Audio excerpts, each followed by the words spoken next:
नमस्कार दोस्तों, मैं डॉक्टर अखिलानंद पाठक अपने YouTube चैनल अद्भुत भारत अनंत भारत के माध्यम से एक बार पुनः आपके बीच। मित्रों, कई दिनों बाद आपके बीच, क्योंकि आपको ज्ञात ही है मुझे परिवार सहित कोरोना हो गया था और इससे निकल करके मैं आया हूँ। तो सबसे पहले एक सबसे निवेदन कि कोरोना अभी समाप्त नहीं हुआ है, इसलिए सरकार के तमाम प्रयासों के बावजूद हम स्वयं अनुशासन के साथ मास्क लगाएं और अपने जीवन को बचाएं। मित्रों, आज ही एक मैं आपके बीच पौराणिक कथा लेकर के आया हूं, जिसका जिक्र स्कंद पुराण में मिलता है। पिप्पलाद ऋषि और शनि से उनका संघर्ष।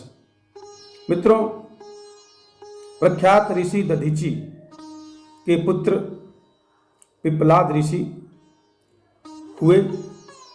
इनकी माता का नाम गर्भस्थनी था और यह याज्ञवल्क्य के ऋषि के संबंधी भी थे। मित्रों, कथा यह है कि एक बार अकाल पड़ा और जिसमें शनिदेव के प्रकोप के कारण दधीचि और उनके पुत्र अपनी पत्नी गर्भस्थनी के साथ दधीचि कहीं भोजन यापन नहीं कर पाने के कारण बहुत कष्ट में थे और वो अपने घर को छोड़कर जाने लगे। रास्ते में उन्हें असह्य पीड़ा के कारण और कष्ट के कारण दधीचि ने अपने प्राण त्यागे और कहा जाता है कि उनके वियोग में गर्भस्थनी ने भी कहा कि मैं भी अपना प्राण त्यागने वाली हूँ, परंतु देवताओं ने निवेदन किया और कहा कि जो पुत्र है इसे हमें देने के पश्चात आप प्राण त्यागें। वही पुत्र पिप्पलाद ऋषि के नाम से विख्यात हुए। पिप्पलाद यानी पीपल के पत्ते खा करके रहने वाला, जीवन यापन करने वाला।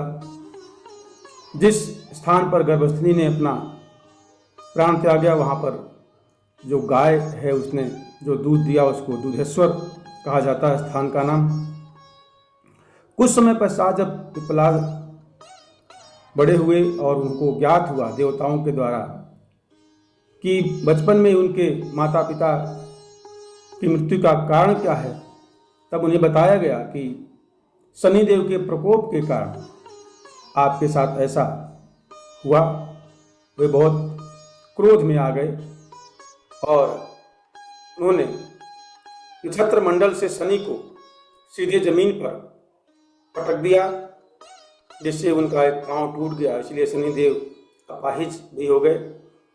इससे भी उनका क्रोध शांत नहीं हुआ और वे और भी उन्होंने शाप दिया।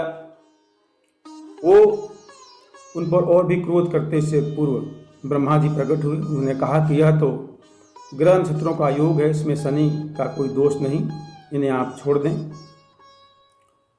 लेकिन पिप्पलाद ऋषि ने यह भी साथ में उनसे वचन लिया कि आप किसी भी 12 वर्ष से कम के बालक के ऊपर कोई अनिष्ट नहीं करेंगे, क्योंकि जिस प्रकार से मैंने बाल्यावस्था में अपने माता पिता को खो दिया, ऐसा किसी अन्य के साथ न हो, इसलिए यह आपको वचन देना पड़ेगा। मित्रों, ये पौराणिक कथाएं हैं, इसमें कुछ शंका भी हो सकती है। जैसे महर्षि दधीचि ने तो हड्डियों का दान दिया था, इसलिए यह कथा उसके साथ मेल नहीं खाती। इसी प्रकार से कुछ कथाओं में यह भी है कि पिप्पलाद ने उनको श्राप दे दिया। कुछ कथाओं में यह है कि उनको ज़मीन पर पटक दिया।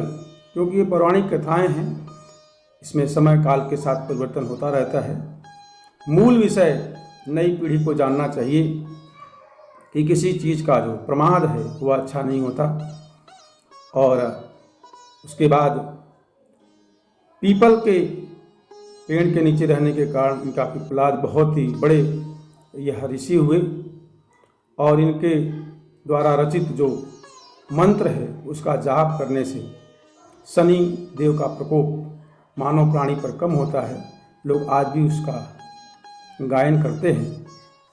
और राजा नल का भी जब राज्य चला गया था, यह भी एक पौराणिक कथा है, तो उन्होंने पिप्पलाद ऋषि के स्रोत को गा करके और शनि से प्रकोप से मुक्ति पाई थी।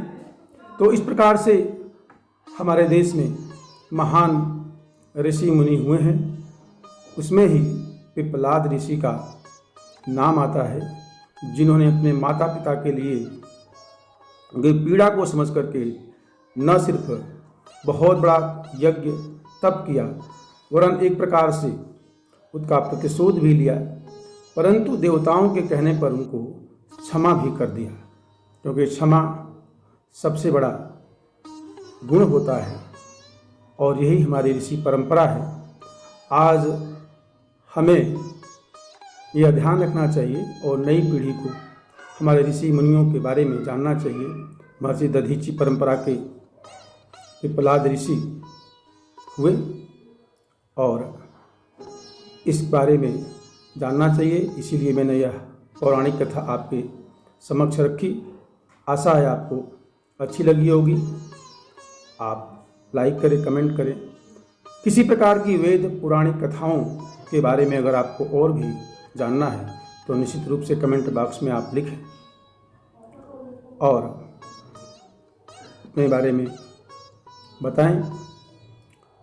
यह कथा पसंद आई हो तो लाइक भी करें और सब्सक्राइब भी करें।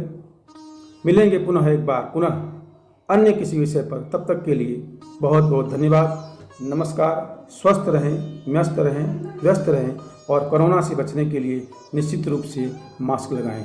धन्यवाद। जय हिंद।